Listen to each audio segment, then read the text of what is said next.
नमस्कार साथियों, कैसे हो? उम्मीद कर सकता हूँ बहुत अच्छे होंगे। साथियों, मैं एक बार फिर से आप सभी का स्वागत करता हूँ आपके अपने यूट्यूब चैनल ओम डिजिटल स्टडी पर। साथियों, मैं हूँ राकेश सिहाग। आपको पता है मैंने आपके लिए बायोलॉजी स्टार्ट कर रखी है और इससे पहले मैं आपको 7 वीडियो कंप्लीट करवा चुका हूँ। आज हम बात करने वाले हैं 8 नंबर वीडियो के बारे में। इससे पहले मैं आपको 7 पार्ट कंप्लीट करवा चुका हूं। अगर आपने 7 पार्ट नहीं देखे हैं तो साथियों 7 पार्ट पहले देख लीजिए, उसके बाद ही इस वीडियो को देखिए, क्योंकि क्रमबद्ध अध्ययन को ही विज्ञान कहा जाता है। अगर आपको विज्ञान सीखनी है, समझनी है, तो साथियों आपको क्रमबद्ध अध्ययन करना पड़ेगा, तभी आपको साइंस समझ में आएगी, वरना समझ में आने की संभावना बहुत कम है। साथियों, हमारा टॉपिक चल रहा था उत्तक का और मैंने आपको पादप उत्तक के बारे में करवा दिया था। पादप उत्तक क्या है उसके बारे में मैंने आपको करवाया था। थोड़ा सा टॉपिक इसका बचा हुआ है, वो भी मैं आपको करवा देता हूं। उसके बाद आज हम जंतु उत्तक के बारे में पढ़ने वाले हैं। आप इंडिया लेवल के किसी भी एग्जाम की तैयारी करते हो, उसके लिए भी बहुत अच्छे तरीके से ये वीडियो काम आएगा। इसके अलावा पटवार, एसीएफ, रीट और लैब असिस्टेंट, ये राजस्थान की भर्तियां कुछ हैं, इनके अंदर आपका काम आएगा। या फिर राजस्थान की कोई भी भर्ती हो जिसके अंदर आपका साइंस आता है, वहाँ पर आपको ये साइंस जरूर काम आएगी।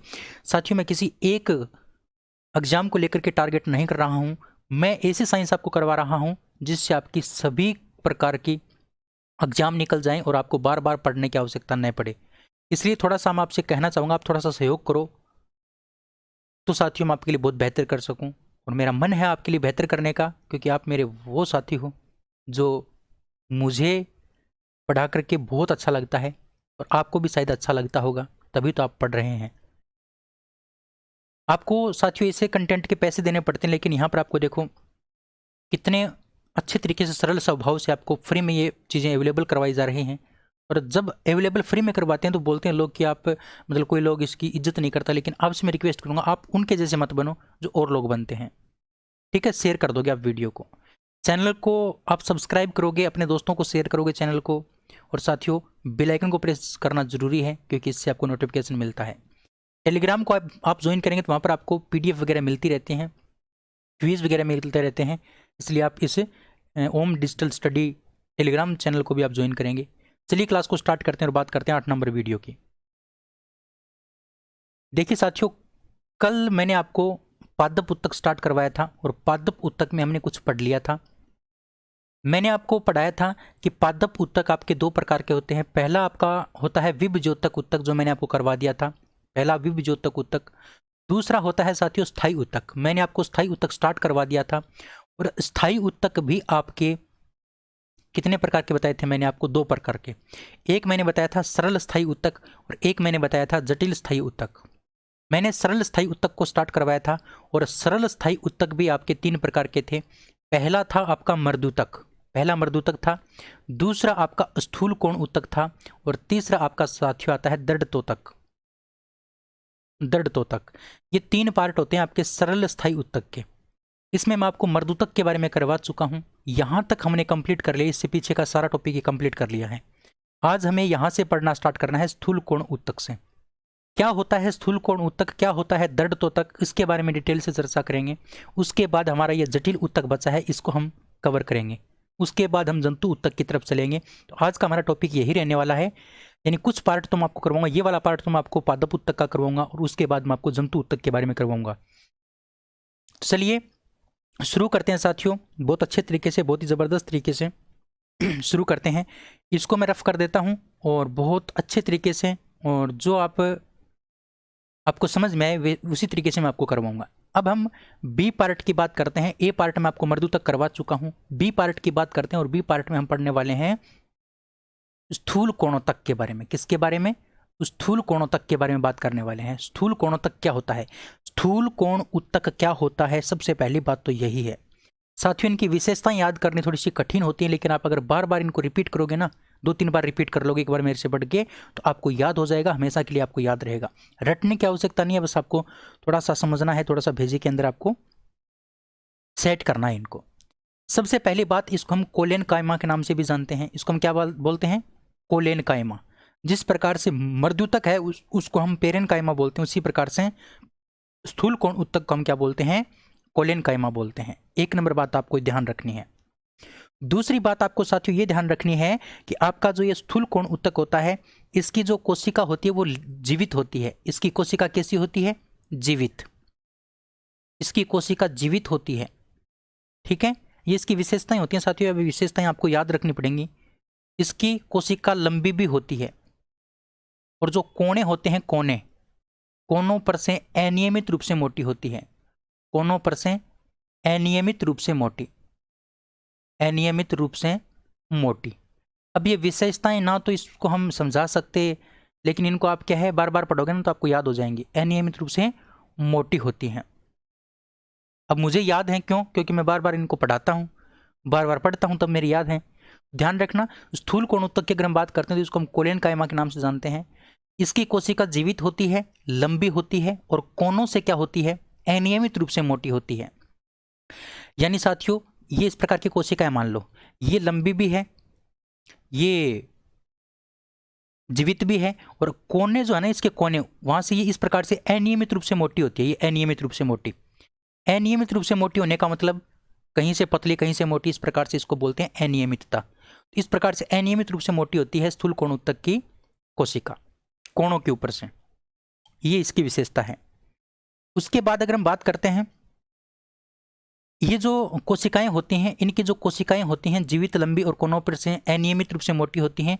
इन कोशिकाओं के ऊपर एक लिग्निन नाम का पदार्थ होता है। लिग्निन, लिग्निन नाम का पदार्थ होता है। किसका? लिग्निन नाम का पदार्थ, सॉरी लिग्निन नाम का पदार्थ आता है, सॉरी दृढ़तोतक पर आता है। ये बात दृढ़तोतक की है, ये बात आपको ध्यान नहीं रखनी है, सॉरी मैं क्षमा चाहूंगा। तो स्थूल कोण ऊतक की बात कर रहे थे। इसकी कोशिका जीवित, लंबी और कोनों पर से क्या होती है, अनियमित रूप से मोटी होती है। ये बात आपको ध्यान रखनी है। अच्छा, ये जो ऊतक है साथियों, स्थूल कोण ऊतक, ये क्या करता है, पौधों के अंदर लचीलापन लेके आता है। लचीलापन लेके आता है। किसके अंदर? पौधों के अंदर लचीलापन लेके आता है और यांत्रिक दृढ़ता प्रदान करने का काम करता है। यांत्रिक दृढ़ता प्रदान करने का काम करता है।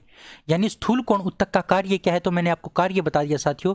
इसका कार्य है कि पौधों में लचीलापन लेके आना और यांत्रिक दृढ़ता प्रदान करना। आपने देखा होगा कि आंधी चलती है और आपकी जो पौधे की टहनियां होती हैं, ये मान लो पौधा है और पौधे की टहनियां हैं, ये जो टहनियां ये पतली पतली हैं, फिर भी ये टूटती नहीं है। क्यों नहीं टूटती? क्योंकि इन टहनियों के अंदर क्या पाई जाती है, लचीलापन पाया जाता है। क्या पाया जाता है? लचीलापन। और लचीलापन किसके कारण होता है? वो इस स्थूल कोण ऊतक के कारण होता है। किसके कारण? स्थूल कोण ऊतक के कारण ये लचीलापन होता है। ये बात आप ध्यान रखोगे, ठीक है। तो मैंने आपको बताया कि स्थूल कोण ऊतक पौधों के अंदर लचीलापन और यांत्रिक दृढ़ता प्रदान करने का काम करता है। इसी कारण जो टहनियां होती हैं, इसी कारण टहनियां होती हैं, वो हवा के झोंकों से भी टूटती नहीं है। हवा के झोंकों से भी ये टूटती नहीं है, क्योंकि इनके अंदर क्या पाया जाता है, लचीलापन पाया जाता है। और लचीलापन किसके कारण होता है? इस स्थूल कोण ऊतक के कारण होता है। ये बात आपको ध्यान रखनी है, ठीक है। इतनी सी बात थी आपकी स्थूल कोण ऊतक की, जो आपको ध्यान रखनी है। अब मैं आपको नेक्स्ट बताता हूं सी। अगला आपका आता है दृढ़तोतक। किसकी बात करते हैं? दृढ़तोतक की बात करते हैं। दृढ़तोतक। अच्छा, दृढ़तोतक को क्या कहा जाता है? दृढ़तोतक जो है ना, उसको साथियों हम स्क्लेरियन कायमा भी बोलते हैं। क्या बोलते हैं? स्क्लेरियन कायमा। स्क्लेरियन कायमा, स्क्लेरियन कायमा के नाम से भी इसको जाना जाता है। जिस प्रकार से कोलेन कायमा के नाम से स्थूल कोण ऊतक को जाना जाता है, उसी प्रकार से दृढ़तोतक को हम स्क्लेरियन कायमा के नाम से जानते हैं। अगर हम साथियों दृढ़तोतक की बात करते हैं, तो इसकी जो कोशिकाएं होती हैं, इसकी जो कोशिका होती है, इसकी जो कोशिका होती है वो मृत होती है। कैसी होती है? मृत होती है। लंबी भी होती है, मृत होती है, लंबी भी होती है, और क्या होती है? पतली होती है। क्या होती है? पतली। ये इसकी कोशिका की विशेषताएं हैं। दृढ़तोतक की जो कोशिका होती है वो मृत होती है। ये क्वेश्चन पूछा गया है कि निम्न में से किसकी कोशिका मृत होती है, तो ध्यान रखना दृढ़तोतक की कोशिका मृत होती है, लंबी होती है, और क्या होती है? पतली होती है। जिस प्रकार से स्थूल कोण ऊतक की मोटी होती है सिरों के ऊपर से, कोनों के ऊपर से, लेकिन इसकी पतली होती है, ठीक है। ये इसकी विशेषता हो गई। अब इसकी जो कोशिका होती है वो मृत होती है, लंबी होती है और पतली होती है। इसके ऊपर एक पदार्थ पाया जाता है, इसके ऊपर एक पदार्थ का जमाव पाया जाता है, और उस पदार्थ का जमाव पाया जाता है, वो उस पदार्थ का नाम क्या है? तो साथियों उस पदार्थ का नाम है लिग्निन। क्या नाम है? लिग्निन। तो लिग्निन नाम के पदार्थ का जमाव पाया जाता है किसके ऊपर? दृढ़तोतक की कोशिका के ऊपर। दृढ़तोतक की कोशिका के ऊपर लिग्निन नाम के पदार्थ का जमाव पाया जाता है। बड़ा ही इंपॉर्टेंट क्वेश्चन है। अब बात आती है ये जो दृढ़तोतक होता है ये क्या कार्य करता है, इसका काम क्या है, कार्य क्या करता है ये? तो दृढ़तोतक की अगर हम बात करते हैं तो साथियों जो दृढ़तोतक होता है दृढ़तोतक जो आपका होता है वो क्या करता है, पौधे को कठोरता और मजबूती प्रदान करने का काम करता है। कठोरता व मजबूती प्रदान करने का काम किसका होता है, इसी दृढ़तोतक का होता है। उसके बाद साथियों ये जो दृढ़तोतक उत्तक है ये फल और बीजों के अंदर भी पाया जाता है, फल व बीजों में भी पाया जाता है, ये बात भी आप ध्यान रखोगे। फल और बीज क्या होते हैं, कठोर होते हैं, दृढ़ होते हैं। वो उसका कारण क्या है, उसका कारण इस दृढ़तोतक उत्तक का ही कारण है। यानी दृढ़तोतक उत्तक के कारण ही फल और बीज क्या होते हैं, कठोर होते हैं। आपने देखे होंगे कठोर पाए जाते हैं, है ना। फल के जो छिलके होते हैं ना, फल के छिलके वो कठोर होते हैं, आपने देखे होंगे। और जो बीज होते हैं वो भी क्या होते हैं, कठोर होते हैं। वो किसके कारण होते हैं साथियों, वो इसी के कारण होते हैं, इसी दृढ़तोतक के कारण होते हैं। अब नेक्स्ट बात आपको ध्यान रखनी है कि ये जो आपका दृढ़तोतक या फिर जो स्क्लेरेनकाइमा होता है, दृढ़तोतक या फिर जो स्क्लेरेनकाइमा होता है साथियों, इसमें एक विशेष प्रकार की कोशिका पाई जाती है। इसके अंदर एक क्या होती है, विशेष कोशिका होती है। और उस विशेष कोशिका का नाम आपको ध्यान रखना है, उस विशेष कोशिका का नाम है स्क्लेरिड। क्या नाम है, स्क्लेरिड।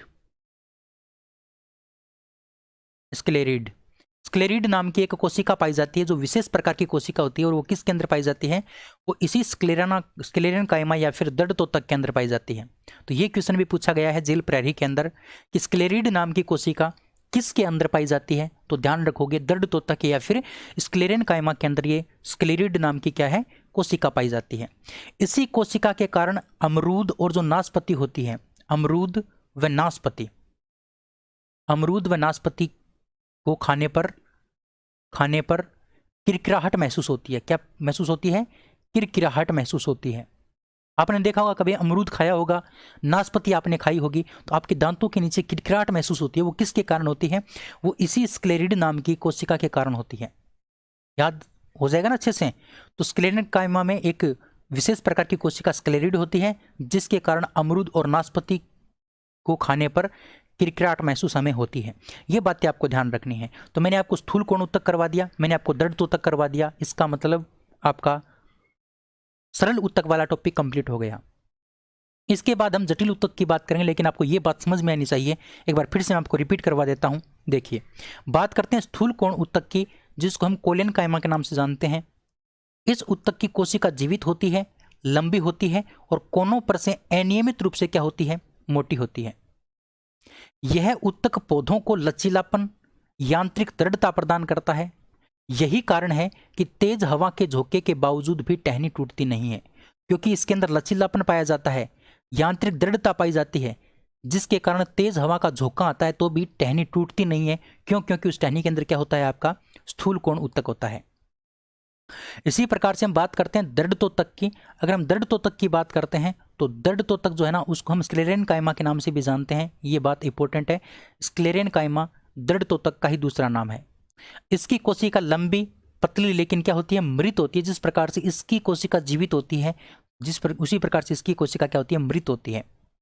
और इस मृत कोशिका के ऊपर किसका जमाव पाया जाता है, तो लिग्निन का जमाव पाया जाता है। यह उत्तक पौधे को क्या करता है, कठोरता और मजबूती प्रदान करने का कार्य करता है। पौधे को मजबूती और कठोरता प्रदान करने का कार्य किसका है, इसी दृढ़तोतक उत्तक का है। यह उत्तक बीज फल के कठोर छिलके में भी पाया जाता है। इन जो बीज होता है, फल का कठोर छिलका होता है, उसमें कौन सा उत्तक पाया जाता है, तो दृढ़तोतक उत्तक पाया जाता है, जो मैंने आपको पीछे बताया है। इसी प्रकार से स्क्लेरेनकाइमा की विशेष कोशिकाएं जिनका नाम है स्क्लेरिड, इस स्क्लेरिड के कारण अमरूद और नाशपाती के फलों को खाने पर क्या होती है, किरकिराहट महसूस होती है। ये बातें आपको ध्यान रखनी है। तो आपका पहला सरल जो स्थायी उत्तक था वो कंप्लीट हो गया। अब हम बात करते हैं जटिल स्थायी उत्तक की। जटिल स्थायी उत्तक की बात करते हैं, इस प्रकार से आपका टॉपिक कंप्लीट हो जाएगा पादप उत्तक का। फिर हम बात करेंगे जंतु उत्तक की। तो बात करते हैं जटिल उत्तक क्या है। दो नंबर या फिर बी नंबर आप हेडिंग लगा सकते हो, जटिल स्थायी उत्तक। जटिल स्थायी उत्तक, जटिल स्थायी उत्तक की हम क्या करते हैं, बात करते हैं। जटिल स्थायी उत्तक क्या है, इसके बारे में हम चर्चा करते हैं। देखिए, सबसे पहली बात, इस जटिल स्थायी उत्तक के अंदर किन किन को शामिल किया गया है। जटिल स्थायी उत्तक के अंदर एक तो आपका आता है जाइलम साथियों, जाइलम, और दूसरा आता है आपका फ्लोएम। फ्लोएम और जाइलम को किसके अंदर शामिल किया गया है, इसी जटिल स्थायी उत्तक की श्रेणी में शामिल किया गया है, जाइलम और फ्लोएम को। साथियों, इस जटिल स्थायी उत्तक को हम सहवन उत्तक के नाम से भी जानते हैं। सहवन उत्तक के नाम से भी जानते हैं। सहवन उत्तक के नाम से क्यों जानते हैं? क्योंकि साथियों जाइलम तो जल का सहवन करता है और फ्लोएम क्या करता है? भोजन का सहवन करता है। इसीलिए इस जटिल स्थायी उत्तक का दूसरा नाम क्या होता है? सहवन उत्तक होता है।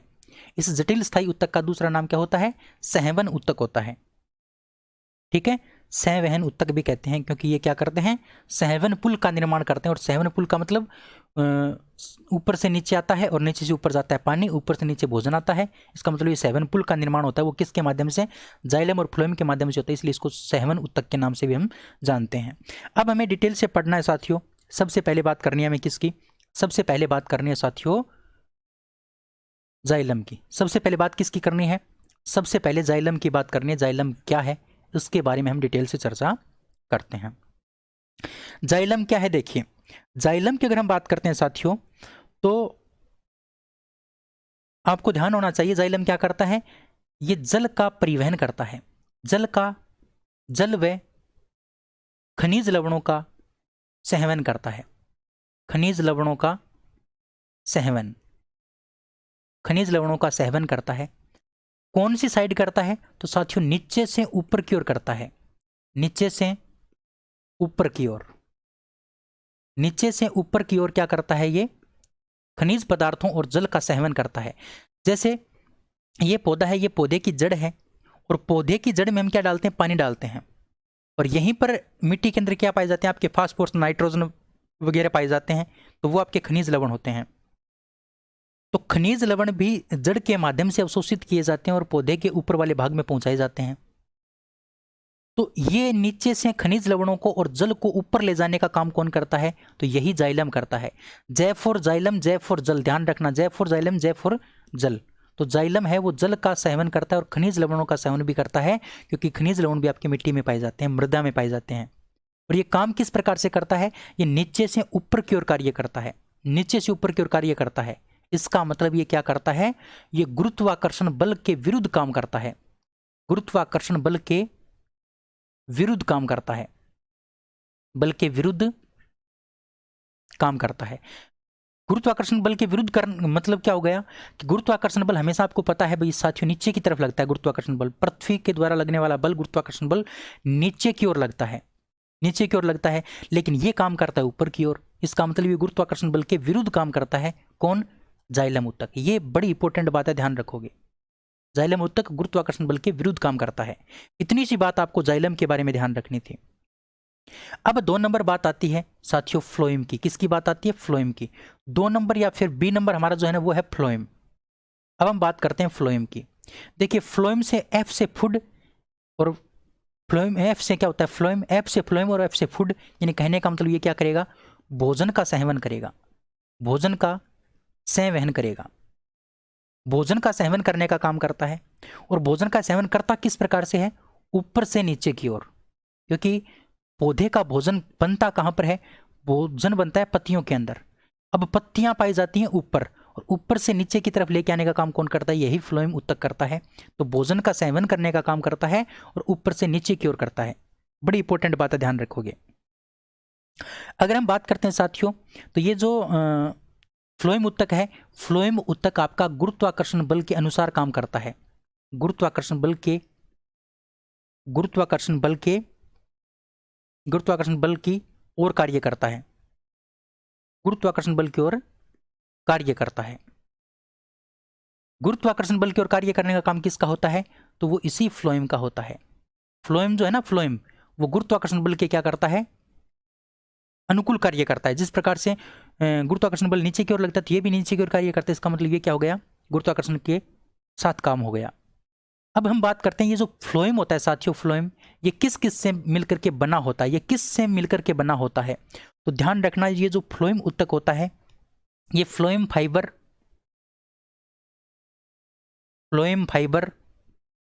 है ना, फ्लोएम का एक रेशा होता है उससे, प्लस फ्लोएम फाइबर प्लस चालनी नलिका, समझना इस बात को, बड़ी इंपॉर्टेंट बात है ये। चालनी नलिका,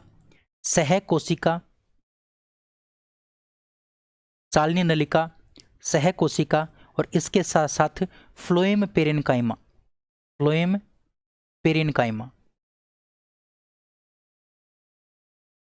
फ्लोएम पेरेनकाइमा। पेरेनकाइमा क्या होता है? अगर आपने मेरी पीछे की वीडियो देखी तो आपको पता होगा पेरेनकाइमा को कहा जाता है मर्दूतक। क्या कहा जाता है? मर्दूतक कहा जाता है, मैंने आपको जो पीछे पढ़ाया था।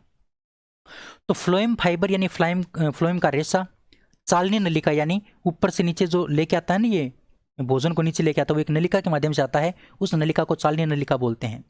एक होती है इसकी सह कोशिका जो इस चालनी नलिका के अंदर ही पाई जाती है और वो क्या करती है? इस भोजन को नीचे लेके आने का में क्या करती है? सहायता करती है, इसलिए इसको क्या बोलते हैं? सह कोशिका बोलते हैं। तो आपका जो फ्लोएम होता है वो 4 चीजों से मिलकर के बना होता है। फ्लोएम फाइबर, चालनी नलिका, सह कोशिका और फ्लोएम पेरेनकाइमा। इसमें से ये जो फ्लोएम फाइबर होता है, फ्लोएम फाइबर जो होता है ना, फ्लोएम फाइबर वो सिर्फ क्या होता है? आपका मृत होता है। ये सिर्फ क्या होता है? ये ही मृत होता है, और सभी के सभी क्या होती हैं? सभी के सभी जीवित होती हैं। ये सभी के सभी क्या होते हैं? जीवित होते हैं। यानी फ्लोएम के अंदर पाया जाने वाला फ्लोएम फाइबर तो मृत होता है, लेकिन अन्य सभी कोशिकाएं यानी जो चालनी नलिका हो गई, सह कोशिका हो गई, फ्लोएम पेरेनकाइमा हो गया, ये क्या होते हैं?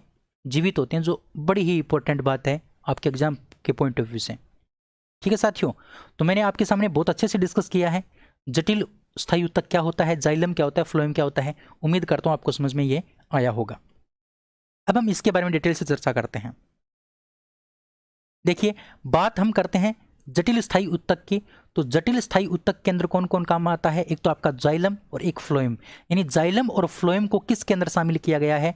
फ्लोएम और जाइलम को शामिल किया गया है जटिल स्थायी ऊतक के अंदर।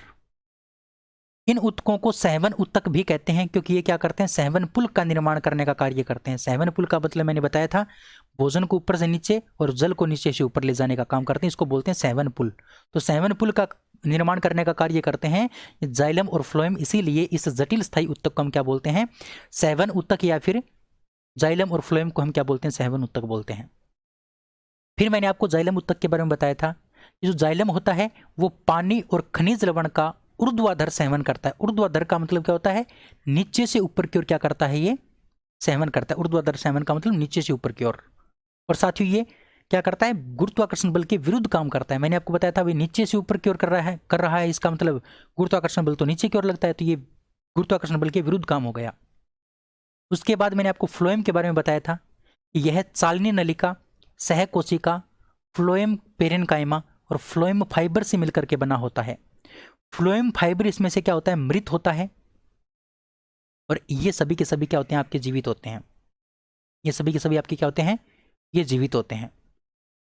ये बात मैंने आपको लिख के आगे बता रखी है कि फ्लोएम फाइबर को छोड़कर फ्लोएम की शेष कोशिका क्या होती हैं? जीवित होती है, जो मैंने आपको अभी बताया है। फ्लोएम की पत्तियों से भोजन को पौधे के विभिन्न भागों तक पहुंचाता है। कौन? फ्लोएम। पत्तियों के अंदर जो भोजन बनता है, उस भोजन को पौधे की पत्तियों से उस भोजन को विभिन्न भागों तक पहुंचाने का काम करता है, और ये ऊपर से नीचे की तरफ काम करता है। इसका मतलब ये क्या करता है? गुरुत्वाकर्षण बल की ओर कार्य करता है। ये बात आपको समझ में आ गई होगी। तो ये था आपका पादप ऊतक का टॉपिक। मैंने आपको पादप ऊतक का टॉपिक कंप्लीट करवा दिया। अब बात करते हैं साथियों जंतु ऊतक की। जंतु ऊतक क्या है, इसके बारे में हम चर्चा करते हैं। जंतु ऊतक को हम स्टार्ट करते हैं। जंतु ऊतक का टॉपिक बड़ा ही इंटरेस्टिंग है, बड़ा ही शानदार है। जंतु ऊतक क्या है, इसके बारे में चर्चा करते हैं। चलिए साथियों, अगर आपको पसंद आ रहा है, समझ में आ रहा है, तो वीडियो को आप लाइक शेयर जरूर करेंगे, चैनल को सब्सक्राइब करेंगे। चलिए बात करते हैं साथियों, 2 नंबर हमारा है जंतु ऊतक।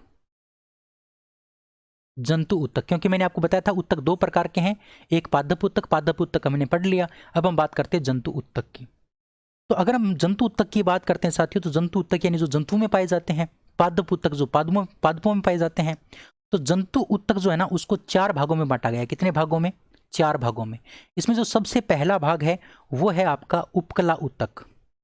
सबसे पहला है उपकला ऊतक। उसके बाद आपका 2 नंबर है साथियों संयोजी ऊतक। 2 नंबर कौन सा है? संयोजी ऊतक। 2 नंबर आपका संयोजी ऊतक। और साथियों इसका जो 3 नंबर पार्ट है वो है आपका पेशीय ऊतक। पेशीय ऊतक। और 4 नंबर है आपका तंत्रिका ऊतक। तंत्रिका ऊतक। पेशीय ऊतक, तंत्रिका ऊतक, संयोजी ऊतक और उपकला ऊतक, ये 4 पार्ट हैं। सबसे पहले हमें किसको पढ़ना है?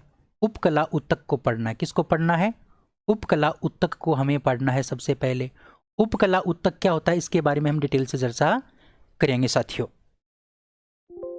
तो सबसे पहले बात करते हैं हम उपकला ऊतक की। उपकला ऊतक क्या होते हैं? तो सबसे पहले बात उपकला ऊतक की करें तो इसको हम इपिथीलियल ऊतक के नाम से भी जानते हैं। इपिथीलियल ऊतक के नाम से भी इसको जानते हैं, इपिथीलियल ऊतक।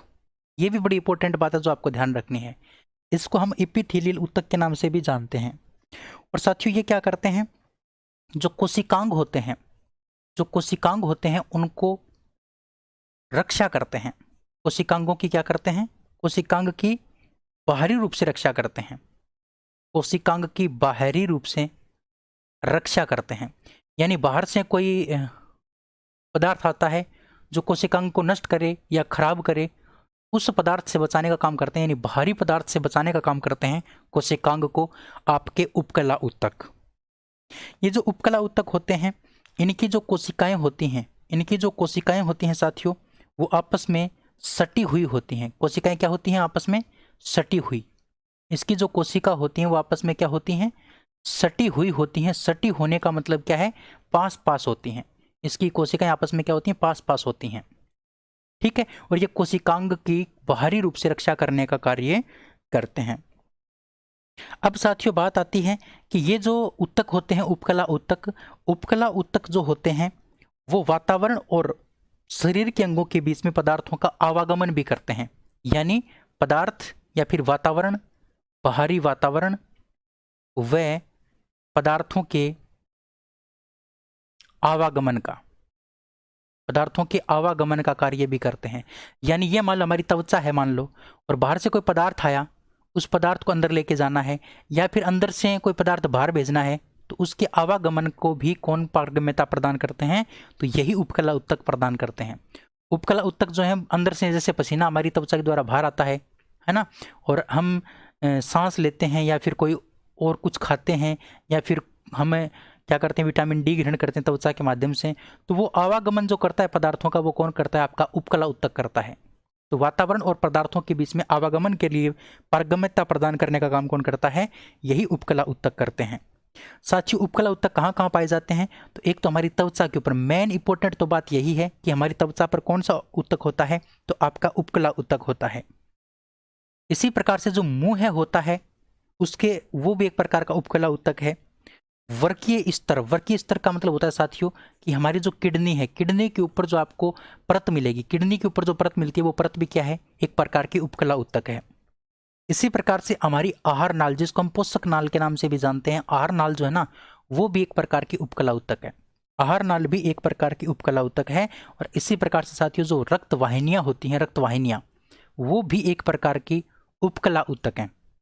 और साथियों फेफड़ों की जो कुपिकाएं होती हैं, फेफड़ों की कुपिका, फेफड़ों की कुपिका, फेफड़ों की जो कुपिका है वो भी एक प्रकार की, जिसको हम एल्वियोली बोलते हैं, एल्वियोली, ये भी क्या है? एक प्रकार की उपकला ऊतक है, क्योंकि ये भी पदार्थों का आदान प्रदान करती है। रक्त वाहिनियां भी पदार्थों का आदान प्रदान करती हैं, CO2 मतलब भोजन का परिवहन करती हैं, आवागमन करती हैं CO2 और ऑक्सीजन का, और CO2 ऑक्सीजन को ग्रहण करने का काम कौन करती हैं? तो ये कुपिका करती हैं। लेकिन उसको परिवहन करने का काम कौन करते हैं? रक्तवाहिनियां करती हैं। आहार नाल भी पदार्थों का लेन देन करती है। वर्कीय स्तर यानी किडनी के ऊपर का स्तर, हमारा मुंह हो गया, हमारी त्वचा हो गई, ये सभी के सभी क्या होते हैं? आपके उपकला ऊतक होते हैं। तो क्वेश्चन यहाँ से पूछा जा सकता है कि निम्न में से उपकला ऊतक कौन सा है? तो आपको ध्यान रखना है कौन सा उपकला ऊतक है। उम्मीद कर सकता हूँ उपकला ऊतक बिल्कुल सिंपल सा था जो आपको समझ में आया होगा। मैंने आपको बताया कि जंतु ऊतक आपके 4 प्रकार के होते हैं: उपकला ऊतक, संयोजी ऊतक, पेशीय ऊतक और तंत्रिका ऊतक। उपकला ऊतक मैंने आपको स्टार्टिंग में करवाया।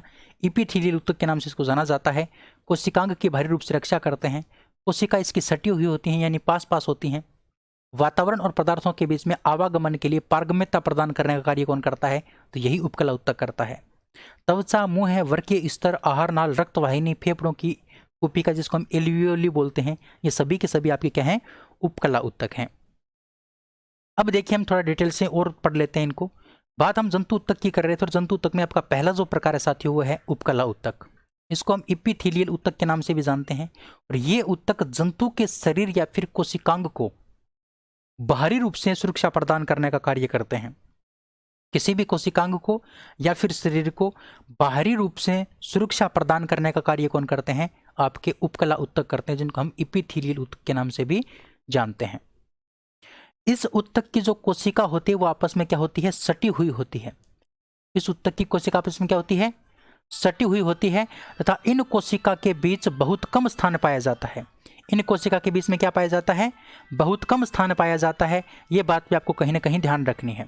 ठीक है, आगे बात करते हैं कि यह उत्तक बाह्य वातावरण व शरीर के अंगों के बीच पदार्थों के आवागमन हेतु क्या करते हैं?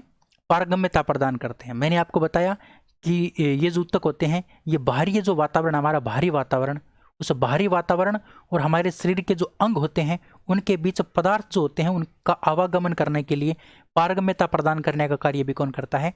उपकला उत्तक करते हैं। फिर मैंने आपको बताया था, आपकी त्वचा है, मुंह है, वर्कीय स्तर, आहार नाल, रक्त वाहिनियां, फेफड़े की कुपिकाएं, ये सभी के सभी किसके बने होते हैं? उपकला उत्तक के बने होते हैं। किसके बने होते हैं? उपकला उत्तक के बने होते हैं। इतनी बातें आपको ध्यान रखनी थी साथियों, उम्मीद करता हूं आपको समझ में आई होगी। तो आज मैंने आपको पादप उत्तक कंप्लीट करवाया और मैंने आपको जंतु उत्तक स्टार्ट करवाया। इतना ही काम आज मैंने आपको करवाया, इतना ही मैं करवाऊंगा। इतने का आप अच्छे से रिवीजन करना, पढ़ना इसको अच्छे से, नोट्स आप बनाते चलना, आपका बहुत अच्छे से कवर हो जाएगा साथियों। आप किसी भी एग्जाम की तैयारी करते हो, हर प्रकार के एग्जाम की दृष्टि से बड़ा ही इंपॉर्टेंट है, बड़ा ही महत्वपूर्ण है।